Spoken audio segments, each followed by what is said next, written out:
Bonjour à tous, bonjour Sophie et bonjour Céline que nous accueillons aujourd'hui pour nous parler d'un problème auditif particulier et avec lequel l'acouphène a aussi une résonance. Donc nous sommes ravis de t'accueillir Céline. Est-ce que tu peux te présenter en quelques mots s'il te plaît? Oui, alors bonjour Céline. Donc, je suis une femme de 49 ans, enseignante depuis simplement 2 ans, on va dire en reconversion, et qui est donc été opérée d'un neurinome de l'acoustique. Un neurinome de l'acoustique, je ne sais pas si je dois préciser, c'est une tumeur non cancéreuse qu'on a découvert au niveau de l'oreille gauche. Enfin, c'est ce que j'en ai retenu, parce que peut-être je n'ai pas cherché à en avoir plus de termes médicaux que ça, et dont la question s'est posée parce qu'il y avait une évolution et cette tumeur grossissait depuis en fait 3 ans. La question était de l'opération ou d'un traitement par Gamma Life, et j'ai choisi de me faire opérer. D'accord, je te remercie. Et qu'est-ce qui a en fait t'a mis la puce à l'oreille, si je puis dire, qu'il fallait faire des examens plus poussés? C'était quoi tes symptômes à toi en fait? Alors, les symptômes c'était en fait une perte d'audition, mais que je n'aurais pas dit en ces termes à ce moment-là. C'est-à-dire et la sensation comme quand on prend l'avion d'une oreille qui se bouche. Ça, principalement, ça a été ça, et je ne prenais pas l'avion, donc c'était...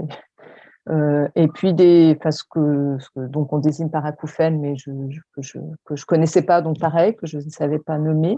Mais voilà, principalement ça. Et puis peut-être rétrospectivement, il y a des choses, j'avais parfois des maux de tête, où je voyais des choses bizarres. J'ai fait de la rééducation des yeux et en fait peut-être c'était plutôt lié déjà à cette tumeur, mais je ne le savais pas. Et cette sensation par moments de vertige, mais vraiment très, très faible, qui me faisait que maintenant, je m'allongeais, j'attendais que ça passe, et puis c'était reparti. Donc, c'était des petits signes, mais en fait, ça a suivi. Et donc, c'est comme ça que je suis allée voir un ORL. Mais en réalité, au départ, je suis allée voir un ORL parce que j'avais un problème à une narine. Et en partant, je lui ai dit, mais j'ai l'impression que j'ai une oreille qui n'entend pas bien, j'ai des choses bizarres dans l'oreille. Et là, il a fait un test d'audition et il a vu qu'il y avait une perte d'audition à l'oreille gauche. Donc, il m'a dit, mais en me disant, il m'a donné un traitement, il me disait, puis vous ferez aussi peut-être une IRM, il n'y a pas d'urgence, vous verrez les effets du traitement. Au final, c'est l'IRM qui a permis de voir qu'il y avait cette tumeur, et il s'est avéré que cette tumeur, je l'avais déjà il y a 4 ans avant, mais qu'elle n'avait pas été vue parce qu'elle était toute petite, ce qui a permis de voir qu'il y avait une évolution et que cette tumeur grossissait un peu rapidement. Donc, il fallait prendre une décision. Voilà. Quelle a été la durée entre le premier rendez-vous que vous avez eu pour les symptômes que vous venez de décrire et le diagnostic qui a été posé? Alors, le rendez-vous chez l'ORL, quand j'ai fait part qui a fait le test d'audition, c'était fin août. Et j'ai eu le rendez-vous IRM et du coup le diagnostic de neurinome de l'acoustique vers le 15 septembre, assez rapidement en fait, je trouve, parce qu'on a la possibilité à Paris d'aller rapidement et d'avoir rapidement des rendez-vous IRM, ce qui n'est pas le cas de partout, en réalité, j'ai découvert. Mais voilà, donc assez rapidement. Et après, ça a été le conseil simplement là, d'aller voir rapidement un neurochirurgien, voilà, de reprendre contact. Donc, j'ai envoyé des mails à des neurochirurgiens, 2, pour rapidement, parce que moi, le mot neurinome de l'acoustique ou schwannome vestibulaire, les 2 termes étant utilisés, quand on me les a dit, j'ai simplement essayé de les retenir, je les avais donc jamais entendus. J'ai bien entendu que ce n'était pas cancéreux, mais je n'avais pas bien plus compris ce qu'il en était, pas bien. Donc, j'ai évidemment fait des recherches Internet, un peu, et après, cherché à voir rapidement quelqu'un pour comprendre. Et j'ai rapidement eu un rendez-vous avec un neurochirurgien à la Fondation Rothschild qui m'a quand même bien expliqué en fait, à partir du diagnostic parce que ce neurinome de l'acoustique, il faut déterminer la taille de la tumeur, l'emplacement. Et je vois bien que selon les personnes, ça peut avoir des effets très différents d'une personne à l'autre, ça va avoir un impact plus ou moins important. Après, évidemment, si ça grossit, c'est un problème si ça touche le cerveau, enfin plus voilà. Donc c'est là où il faut intervenir sans attendre. Pour ce qui me concernait, il fallait pas trop attendre. Il n'y avait pas d'urgence, mais il fallait pas non plus parce qu'on voyait qu'elle grossissait. Après, voilà, il y a des gens pour qui c'est les petites tailles, on peut prendre le temps. Enfin, on va dire qu'il va y avoir une observation pour voir si elle grossit, comment et s'il faut intervenir et sous quelle forme. Et ça aussi, je crois que la politique là-dessus évolue et pour avoir pris des avis différents, tout le monde n'a pas le même avis sur la question. Ça n'aide pas en termes de prise de décision. Je trouve que c'est compliqué parce que j'avais encore la naïveté de penser que tout le monde devait être d'accord sur ce qui était le mieux à faire dans ces cas-là. En réalité, non, tout le monde n'est pas. Voilà. Bon, j'ai découvert ça et en prenant avis,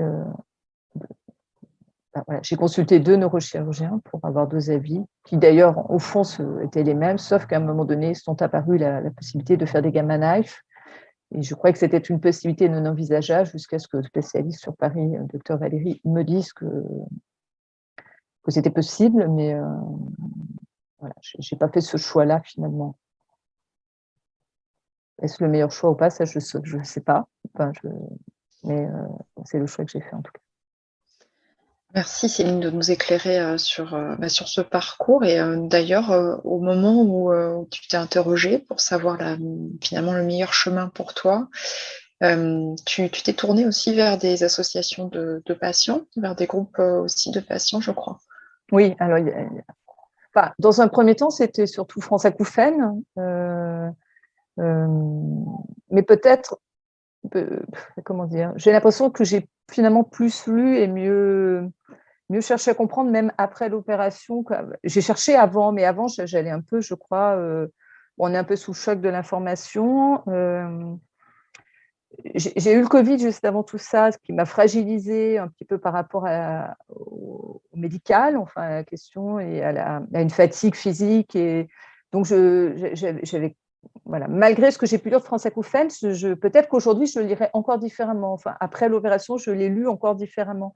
Mais en tout cas, c'est vrai qu'il y avait France Acouphènes et il y avait sur Facebook, il y a un groupe autour de personnes opérées ou qui ont fait des gamma knives ou du cyber knife d'ailleurs, du neurinome de l'acoustique, et qui est vraiment un lieu aussi bien pour avant, mais vraiment aussi pour après, où on peut échanger, où les gens témoignent. C'est vraiment important parce que sur des symptômes qu'on ne comprend pas bien même après l'opération, ça a été très utile de pouvoir échanger sans qu'il y ait, voilà. Donc c'est vrai que France Acouphènes et le neurinome et ce groupe Facebook, c'est les deux d'ailleurs se complétant ou étant sur des choses différentes. C'est un soutien aussi bien avant, pendant qu'après en fait. Avant l'opération, vraiment juste au moment, on va dire, et puis après, parce qu'après, on a aussi des symptômes bizarres dont on ne sait pas trop, dont finalement le neurochirurgien ne nous a pas forcément dit que peut-être il allait avoir. Et finalement, dans le groupe, il y a des témoignages. Donc c'est là où on voit que pour chacun, c'est très différent, mais il y a toujours dans la masse de 3 personnes pour qui on a des choses un peu similaires. Ça permet soit d'être assuré, soit d'être inquiété, soit d'avoir des conseils. Parce que c'est vrai aussi, pour préparer l'opération, j'ai pu faire des exercices de respiration avec une naturopathe, une séance de sophrologie, enfin, des choses qui m'ont permis aussi de mieux appréhender le moment même pour prendre la décision aussi, d'être un peu sereine et de ne pas se laisser envahir par l'inquiétude, des choses comme ça. Donc, c'est tout ce qui est autour. Parce qu'en fait, ce neurinome, quoi qu'il en soit, même après d'ailleurs, plus on évite le stress, les tensions, mieux c'est. Donc même dans la prise, donc tout ce qui peut être fait en, je dirais, médecine alternative, enfin en termes de prendre du recul, pour pas se laisser envahir, parce que c'est très bien. Et les témoignages et le partage d'expériences, c'est très bien, c'est aussi très bien. Merci pour ce témoignage. Est-ce que vous pouvez nous dire comment s'est passée la période post-opératoire? Alors, la période post-opératoire, ce n'est pas la plus sympa, c'est sûr, hein, mais cela étant, globalement, ça s'est bien passé face des fois aux inquiétudes qu'on a avant. Après, c'est une opération qui a duré quand même 7 heures, donc c'est sûr que dans un premier temps, ce n'est pas… voilà, il y a 3 jours où ça s'est… En fait, je suis rentrée un vendredi matin, je suis ressortie le mardi matin. Donc, par contre, un temps très court à l'hôpital. Et en sortant, on marche, hein, je veux dire, on peut faire sa douche tout seul. Non, parce que c'est des questions que posent vraiment les gens avant de rentrer en disant est-ce que quand j'ai besoin d'aide, etc. Oui, enfin, c'est mieux de ne pas être seul, mais enfin, on est autonome. Voilà. On ne va pas le faire de manière extrêmement rapide. On va être voilà, vite fatigué. Après, il y a la cicatrice qui nécessite un suivi. Déjà pour enlever ou soit des points, soit des agrafes selon, et qui donc exige le passage d'une infirmière qui surveille aussi l'évolution, mais on n'a pas besoin non plus de se raser les cheveux, de ce question aussi que tout le monde se pose avant. Voilà, c'est sur un lieu très particulier qui va être… on ressort, ça peut ne pas se voir, hein, très clairement, pour des femmes qui ont des cheveux un peu longs, ni vus ni connus, si je puis dire. Voilà. Après, il y a le suivi voilà, de la cicatrice en elle-même. Il n'y a pas tant de maux de tête que ça. Enfin, quand on se dit que ça touche la tête, on peut aussi avoir cette inquiétude. Alors, il y en a un peu. Il y a surtout une sensation, c'est plutôt comment on se réapproprie son corps, comment on ose poser la tête, ne serait-ce…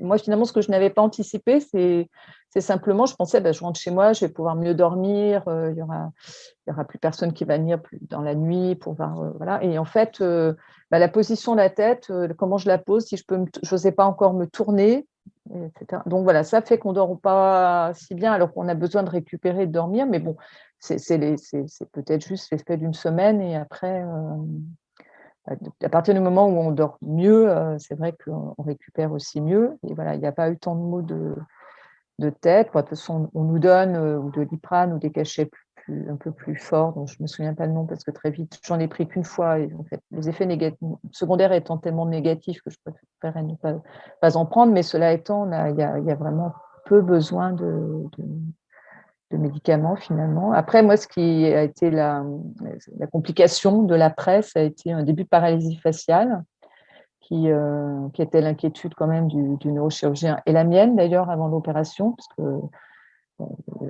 les deux choses qu'on espère lors de l'opération, c'est que la tumeur va être enlevée dans sa totalité, parce que s'il y a un résidu, ça peut repousser. Ce qui s'avère, j'ai un résidu, je sais aujourd'hui, mais…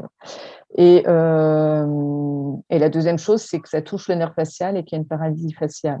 Alors, ce qui était rassurant dans mon cas, c'est que suite à l'opération, je n'avais pas de paralysie faciale dans l'immédiat de l'opération, dans la semaine qui a suivi, ce qui voulait dire qu'a priori, le nerf facial n'avait pas été en tout cas coupé et que c'était une suite opératoire. Et cela étant, sur le coup, ça, c'était pas… C'est vraiment, je trouve que, parce que c'est pas que l'opération n'est pas rien, mais on sent qu'on peut récupérer en prenant son temps, enfin, c'est nécessaire.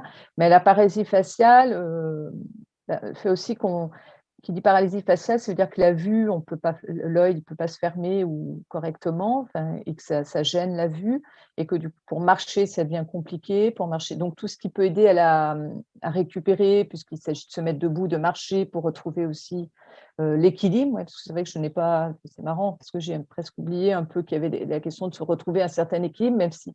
Donc j'ai fait de la kiné vestibulaire aussi après l'opération, pour permettre de marcher droit, tout simplement, enfin, d'éviter de trop tanguer. Et c'est vrai que dans un premier temps, on ne peut pas se lever, enfin, si on peut se lever la nuit, mais il faut allumer parce que dans le noir, je ne pouvais pas me déplacer dans le noir comme on fait finalement naturellement, voilà, parce que je ne sais pas ce qui se passe, toujours est-il que les repères ne sont plus… Voilà. Donc, mais dans un premier temps, la paralysie faciale fait qu'on se concentre sur ce visage qui est en train de… enfin, progressivement, moi, la voix commençait à dérailler, le visage à se contracter. Et ça, c'est pas du tout agréable, cette sensation que son visage ne s'appartient plus vraiment. Après, il y a Et j'ai eu la chance, alors donc là j'ai très très rapidement repris, enfin là j'ai demandé avis sur le groupe de WhatsApp et quelqu'un qui était sur Paris m'a dit qu'il fallait rapidement revoir mon neurochirurgien, certainement en faisant un traitement à la corticoïde, et puis après il m'a donné les coordonnées d'un orthophoniste.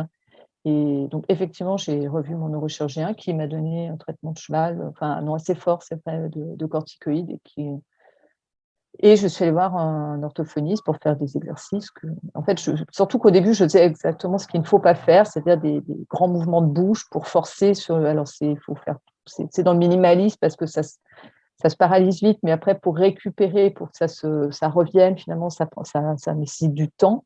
Et donc, il faut du chaud. Moi, je mettais du froid. Enfin, c'est tout de suite bien de voir des gens et de pouvoir partager sur Facebook, là où, notamment avec le neurochirurgien, pour, pour faire ce qui va être profitable plutôt que pas. Voilà, donc il y a eu la paralysie faciale, et c'est vrai qu'il m'avait dit qu'au bout d'un mois, si on venait à bout, ça veut dire que c'était gagné. Et c'est vrai que petit à petit, ça s'est atténué et ça a disparu. Donc ça, c'est bien parce que voilà, ça joue aussi évidemment sur le moral, quoi. C'est vrai que on a du mal à se concentrer sur la marche, et ça a pris du temps, mais après, c'est vrai que là, effectivement, l'orthophoniste, c'était vraiment très très bien. Enfin, je veux dire, oui, c'était extrêmement professionnel. Il était confiant sans non plus être. Enfin voilà, il gardait la marge d'incertitude qu'il y a au début pour savoir. Donc ça a été d'un grand secours. Et d'ailleurs, donc je n'ai pas pu commencer la kiné vestibulaire avant d'avoir réglé plus ou moins la paralysie, parce que je n'étais pas à l'aise pour sortir, marcher, tant que j'avais cette paralysie faciale. J'avais l'œil qui pleurait. Voilà. D'ailleurs, alors la paralysie est partie. Maintenant, j'ai un œil qui pleure parfois au repas, pas systématiquement, mais quand je mange, ça peut, parce que le nerf, a priori, qui a repoussé au lieu d'aller, on va dire, à la paupière, est allé sur les glandes lacrymoniales. Donc, il fait que je peux pleurer au moment des repas, mais pas systématiquement. Et la narine gauche qui coule aussi quand je mange. Mais ça, par exemple, quand ça a commencé, je me demandais ce qui se passait, et tout de suite, forcément, j'étais un peu inquiète. Et en demandant sur le groupe à d'autres personnes, on dit que ça arrivait. J'en ai reparlé au neurochirurgien que j'ai vu récemment. Ça fait partie des choses qui peuvent demeurer, ainsi qu'un goût métallique un peu dans la bouche. Ça aussi, qui normalement, ça devrait partir. Pour l'instant, ça fait donc bientôt 1 an en fait que je me suis fait opérer. Ce petit goût est toujours là. Mais, voilà, c'est des gènes qui sont pas. On peut très bien vivre avec, quoi. C'est pas non plus dramatique. D'accord. Merci beaucoup pour vraiment ces échanges où on voit que les échanges et l'entraide, avec bien sûr le professionnalisme des neurochirurgiens, ont été très importants sur le parcours pour se réapproprier le corps et puis pour s'écouter aussi. Et alors maintenant, comment vis-tu? Comment ça se passe au quotidien aussi, ton rapport avec les sons? Alors, comment je vis? Donc, j'ai repris mon travail à plein temps, sachant que j'ai aussi eu la reconnaissance du handicap qui m'a surtout permis. Donc, je suis enseignante, hein, je suis prof, heureusement, finalement, devant des groupes élèves qui ne sont pas à 30, hein, voire une seule fois, parce qu'il est évident que s'il y a plusieurs personnes qui parlent en même temps, ou s'il y a une personne qui parle mais d'autres qui papotent autour, ça va être pour moi compliqué d'entendre clairement, d'autant plus que nous allons bientôt quitter ce masque qui nous couvre le visage depuis 2 ans, mais ça n'aide pas. Mais je dirais que, enfin, moi, j'ai le sentiment que je me suis plutôt bien adaptée. C'est vrai que mon inquiétude était de reprendre le travail, de comment j'allais gérer il y a toujours du bruit dans une classe. En tout cas, je ne fais pas régner un silence de plomb.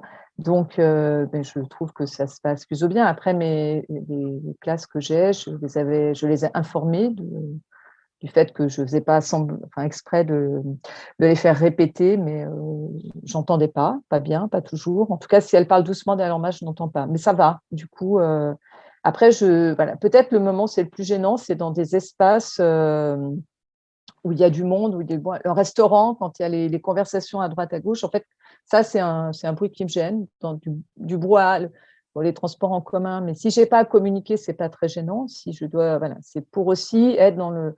Si je vais au restaurant, pour pouvoir être à l'aise avec les personnes avec qui je suis, les bruits autour sont quand même une gêne. Ou la musique. En fait, dès qu'il y a des bruits parasites, en fait, mais… alors, je me suis aussi fait appareiller. Enfin, c'était oui ou non. Certains ne le supportent pas. Moi, finalement, plutôt bien. Alors, ça fait 3 jours que je ne l'aimais pas, cela étant, donc, parce que je suis en vacances et que j'aime bien m'en passer. Ne pas avoir. Mais sinon, dans le cadre de mon travail, oui. Ça m'évite de me tourner toujours sur l'oreille qui entend. Ça évite que tout son corps. Voilà. C'est-à-dire que finalement, avec les.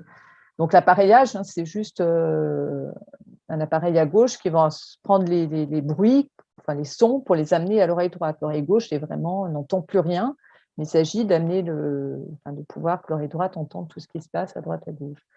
Donc, j'ai l'impression de m'être aussi adaptée à l'action des sons. Après, je ne suis pas retournée, je n'ai pas tellement envie d'aller en concert, mais je vais au théâtre, au cinéma. Ça va. Je n'ai pas l'impression de perdre des choses. Ça peut être aussi un avantage, parfois, de ne pas vouloir tout entendre, ou vivant dans un espace qui peut être un peu bruyant, une oreille en moins, c'est finalement pas… Voilà. Je peux même rajouter, je n'ai plus qu'une boule caisse à prendre pour me couper du bruit ambiant. Non, voilà, j'en souris, mais c'est vrai. Enfin, bon…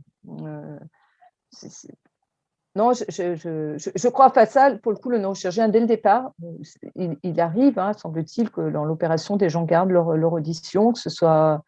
Peut-être que si j'avais fait du Gamma Live, j'aurais pu plus préserver cette audition. J'ai pas pris… Mais très vite, moi, je suis partie de l'idée que j'allais perdre l'audition à gauche, quoi. Donc, bon.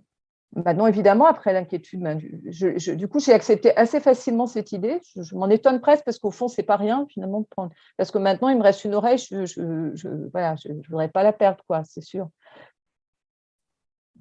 Merci beaucoup pour votre franchise et le partage de votre parcours. C'est intéressant parce que c'est une pathologie dont on parle quand même moins souvent que les acouphènes et l'hyperacousie. Donc, merci 1000 fois et j'espère que ça pourra aider, j'en suis sûre même, des personnes qui ont la même pathologie que vous. Donc, encore une fois, merci d'avoir partagé avec nous votre parcours. De rien. Merci à vous. Merci Céline. Moi, je retiendrai plusieurs mots-clés parce que j'aime bien, c'est mon premier métier. C'était vraiment l'idée de l'entraide et puis le fait que tu as appris à gérer les choses en rapport avec ton stress aussi et puis à accepter aussi le temps, le facteur temps, de te laisser ce temps de reconquérir ton corps. Et puis, tu t'es beaucoup préparé aussi et finalement, voilà, les adaptations, tu les as vécues, tu les as traversées et j'espère vraiment que tous ceux qui nous auront entendus vont pouvoir conserver ce positif et cet humour que tu nous as transmis pour garder toujours l'espoir que même quand un diagnostic peut être déséquilibrant, l'équilibre et puis la façon d'écouter le monde et de s'écouter soi se poursuit. Merci Céline. Si vous avez apprécié cet épisode, n'hésitez pas à le noter sur vos plateformes préférées. Nous nous retrouverons la semaine prochaine avec Sophie pour une autre thématique autour de l'audition. Si vous voulez être informé de la parution de nos épisodes, n'hésitez pas à vous abonner. À mardi prochain avec grand plaisir.